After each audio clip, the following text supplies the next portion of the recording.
Imagine living your whole life without ever turning on a tap and seeing water flow. Imagine walking miles every single day under the scorching sun, carrying heavy jugs just to bring back enough water to survive. Now imagine, one morning, you hear a strange sound in your village, a rush of water pouring from a pump for the very first time, and realizing it means your children will never have to make that walk again. That's not just a dream, it's the moment that changed the lives of 2 million people forever. And as you listen to this story, you'll see why a simple act of kindness can ripple across the world, and why this moment is something you'll never forget. If stories of real change inspire you, make sure to like this video and subscribe to Everyday Grace Stories, where we share moments that restore faith in humanity. The story begins in a small, forgotten village in East Africa. The cracked ground baked under an unforgiving sun, and the nearest water source was a muddy pit shared with livestock. Every morning, a young mother named Amina would wrap a cloth around her head, take her 2 empty jerry cans, and start the long walk, 4 hours to get there, 4 hours back. The water she brought home was never enough, and it was never clean. Her children were often sick, sometimes too weak to play, and she had lost her youngest to a waterborne disease 2 years ago. That pain sat heavy in her heart, making every step to that muddy pit a reminder of what she had lost. But she had no choice, water meant survival. And still, even in the midst of her hardship, she would share what little she had with her neighbor, an elderly man named Haroun who could no longer walk far enough to fetch his own. Meanwhile, thousands of miles away, a young engineer named Daniel sat in an office in New York, staring at a world map covered in red dots, each dot marking a community without clean water. Daniel had grown up in a city where water was as simple as turning a tap, and for years he took it for granted. But after volunteering in a drought-hit village during his college years, he had never been able to shake the images of children scooping dirty water from shallow puddles. It haunted him at night. And so, he joined a non-profit organization dedicated to solving the global water crisis. The organization had been working on a massive project, one that, if successful, could bring clean water to over 2 million people across multiple countries. But funding was running out, and skepticism was high. Daniel's team faced obstacle after obstacle: remote villages too far from roads, communities split by conflicts, drilling equipment breaking down miles from any repair shop. They needed local trust, political clearance, and technology that could withstand extreme climates. There were nights when Daniel considered walking away. But then he'd remember the little girl he met years ago, who had handed him a cup of water so dirty it looked like tea, smiling because she thought she was giving him something precious. That memory kept him going. Months later, the project reached Amina's region. At first, the villagers didn't believe it.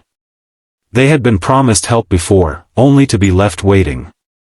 But Daniel and his team worked side by side with them, teaching them how the drilling rigs worked, showing them blueprints, letting them hold the tools in their own hands. The sound of the drill became the soundtrack of the village for days. Amina would bring tea to the workers at sunrise, watching as steel pipes disappeared into the earth. One afternoon, the team hit rock. Progress stopped. Days turned into a week.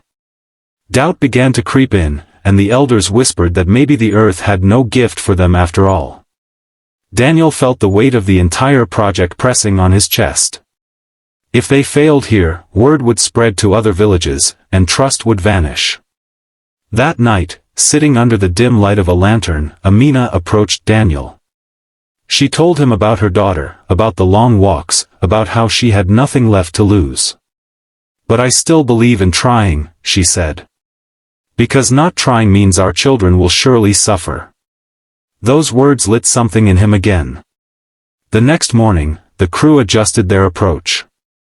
They worked with double the effort, rotating shifts so the drill never stopped. And then, it happened.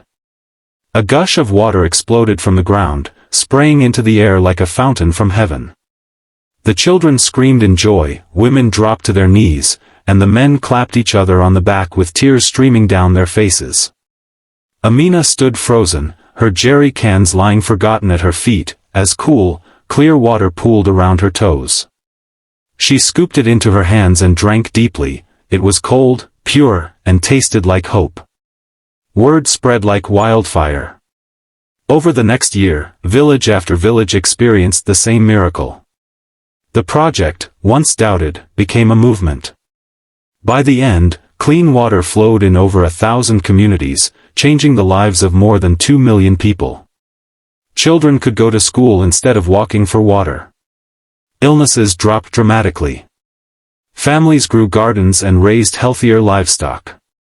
In Amina's village, the old water pit became a patch of green where she planted mango trees.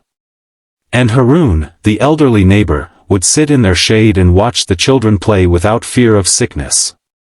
On the final day of the project, Daniel returned to Amina's village for a celebration. As the sun dipped low, painting the sky gold, she handed him a glass of clear water. "You gave us life back," she said softly. But Daniel shook his head. "You gave me purpose," he replied. In that moment, he realized this wasn't charity, it was partnership, resilience, and the proof that the smallest acts can lead to the biggest changes. And here's where you come in. Every time someone shares a story like this, awareness grows. Every time someone contributes, whether through time, money, or simply spreading the word, another community moves closer to having clean water. We may not all be able to drill a well ourselves, but we can all be part of the ripple. If this story touched your heart, imagine how many more lives can change if more people hear it. Like this video, share it, and subscribe to Everyday Gray Stories. Together, we can make sure stories like Amina's and Daniel's are not the exception, but the beginning of something bigger. Because somewhere right now, another mother is walking miles for a bucket of water, and you could be the reason she never has to again.